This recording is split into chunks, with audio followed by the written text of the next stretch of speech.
Hello, and welcome to myfinanceteacher.org. Let's have a quick update on a range of assets, and I will post another update in a few hours once the markets in the US open. So in this video, I'm going to have a quick look at cryptocurrencies, S&P 500, energy, and coffee. So generally, cryptocurrencies are doing well on the daily chart. Bitcoin is in a new cycle that so far has been going on for 13 days. So I expect relatively stronger Bitcoin prices over the next several weeks, at least into the midpoint of the cycle, which would be a couple of weeks later. Over the last couple of days, it looks like Bitcoin is just consolidating and retracing a little bit of the relatively nice gains over the last couple of weeks.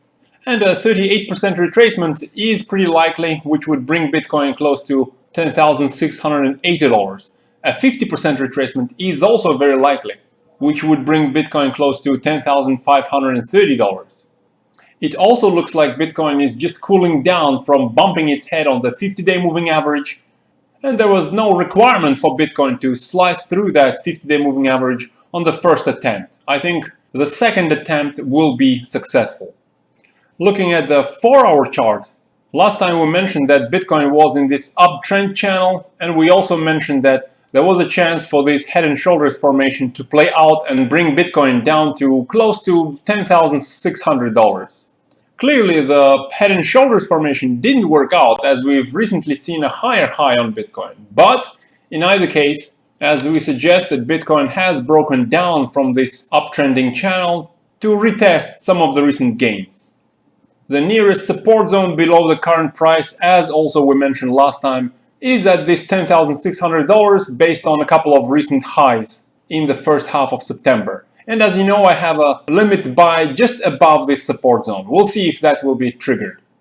Moving on to daily chart of Ethereum, it's also doing relatively fine. The ongoing 2-month cycle in Ethereum is 15 days old, which means I still expect relatively higher Ethereum prices over the next few weeks, possibly at least into the midpoint of this cycle, which would be again a couple of weeks later.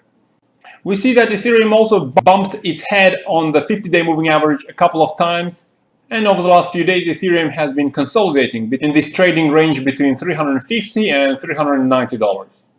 And I think on the next attempt there is a good chance that Ethereum will slice through the 50-day moving average and go higher.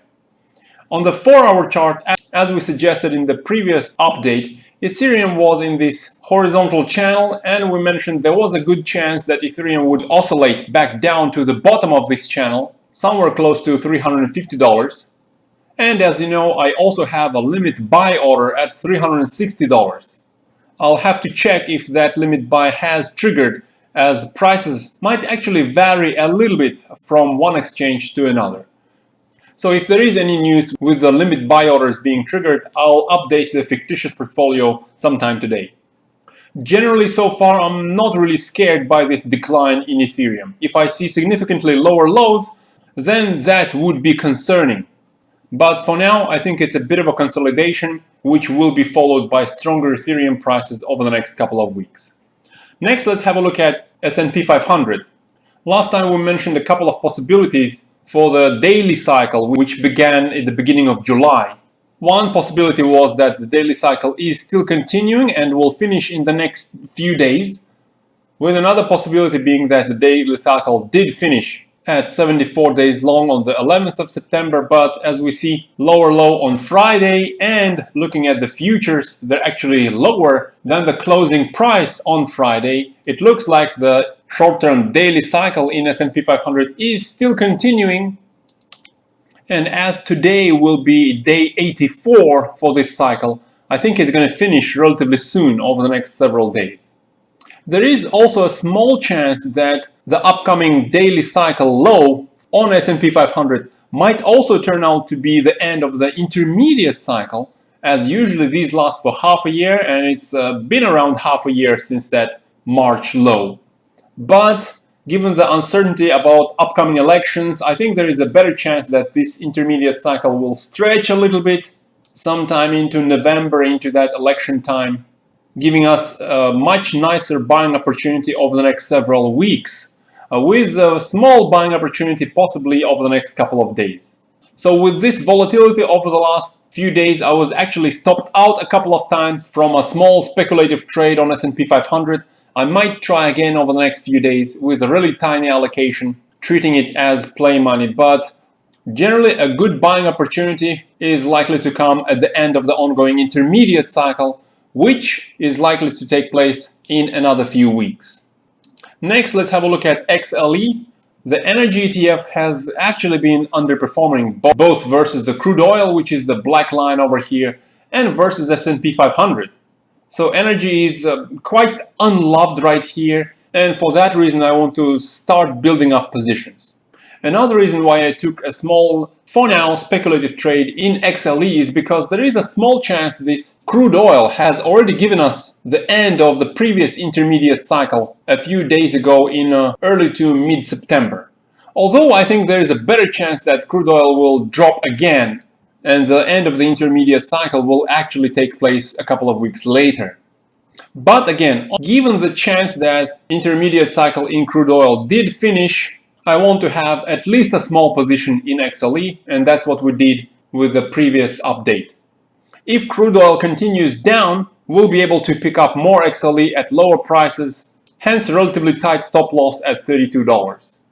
Next, continuing to natural gas, following our watch list, I want to enter into natural gas trade over the next few days. We see that today natural gas futures prices continue to decline after giving us a green arrow on Friday. So what I'm actually waiting for is a convincing green arrow giving us more certainty that the ongoing intermediate cycle in natural gas did actually finish. And talking about this intermediate cycle, from this weekly chart we see that generally intermediate cycles in natural gas last for about 26 weeks on average, at least over the last few years. And today natural gas started its week number 26. So sometime either this week or next is very likely to give us the end of the intermediate cycle and possibly a nice buying opportunity in natural gas. So I'm not entering yet, but I want to keep my eyes open for an opportunity here.